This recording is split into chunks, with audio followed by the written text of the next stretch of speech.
Mimi nauza ardhi yangu nimsomeshe mtoto. Angalau kesho niwe maskini, niwe nitajirike. Mchumia juani ulia kimvulini. Sasa nakuja kuchumia juani nalia juani. Kuna haja gani ya kuchuma sasa? Serikali ifikie sehemu iangalie kwamba hawa watu ni binadamu sio wanyama. Hata uchaguzi unaokuja wanatakiwa wapigiwe kura na wanadamu hawa. Sasa kwa nini wasiende kule? Sasa hapa tulivamiwa tembo. Baada ya kuvamiwa tembo, wengine wakakanyagwa wakafa.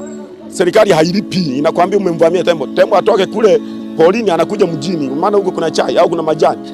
TANAPA yuko hapa. Unaona? Watu wanapolipwa hela serikali inakula, haziwafikii walengwa wenye msiba. Alafu msiba hela inakuja mpaka umeshasahau kwamba nilikuwa na msiba. Sijui 50,000. Hivi wewe umeuawa na tembo unalipwa 50,000. Haya, tembo mwenyewe ukimua una hela ya kumlipa. Kwa nini tembo awe na sifa wewe binadamu kosa sifa? Wakati una kitu mabna ndio mpiga kura wao. Wao si wachaguliwe na tembo. Serikali wachaguliwe na tembo. Unaona? Serikali wasiwe wanatuangaisha sisi kutupigia mbiu ya kwamba leo kuna uchaguzi. Hiyo ni hali ya kutuona kama sisi mabongolala.